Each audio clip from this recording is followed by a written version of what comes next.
শায়িত থাকার কারণে বাইতুল মুকাদ্দাসের চতুর্পাশটা বরকতময় আল্লাহ বলেছেন। তাইলে বোঝা গেল পৃথিবী থেকে চলে যাওয়ার পরও মানুষের সম্মান কমে যায় না, নবীদের সম্মান কমে যায় না, কারণ নবীরা হায়াতুন নবী। ঠিক কিনা বলেন? এই আয়াত অনেক ঘটনার প্রমাণ বহন করে। এক নম্বর হলো এই মেরাজের ঘটনা। সবচেয়ে বড় দলিল হলো আম্বিয়া আলাইহিমুস সালাম তারা হায়াতুন নবী, অর্থাৎ নবীদের হায়াতি জীবন। তারা দুনিয়া থেকে যাওয়ার পরে তারা মরে যান না, তারা এই পৃথিবীতে যেমন জীবন নিয়ে বেঁচেছেন এই জীবন নিয়েই তারা কবরেও আছেন। আমার নবী যে হায়াতুন নবী, তার একটা বড় দলিল হলো মেরাজের ঘটনা। যেমন একটা উদাহরণ আমি দিতে চাই।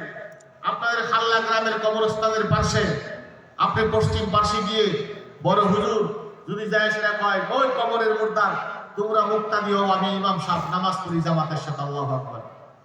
জামাত হবে কেন? কবরস্থানে গিয়ে মানুষ নাই? কথা বল না, মানুষ আছে কিন্তু জামাত হবে। কারণ আমি হলাম এক জগতের বাসিন্দা, হেরা হলো আরেক জগতের বাসিন্দা।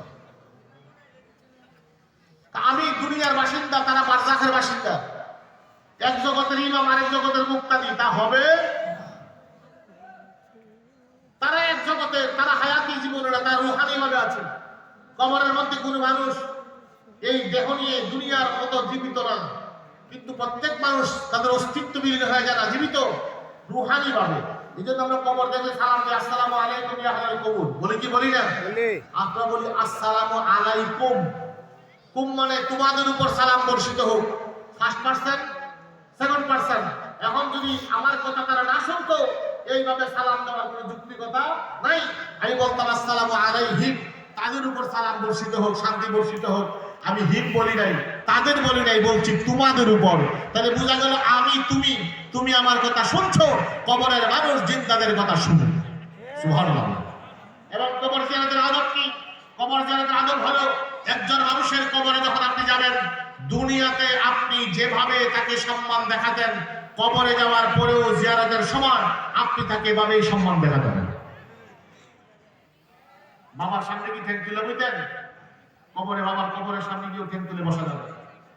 আপনি শিক্ষকের সামনে কি ঠ্যাং তুলে বসতেন?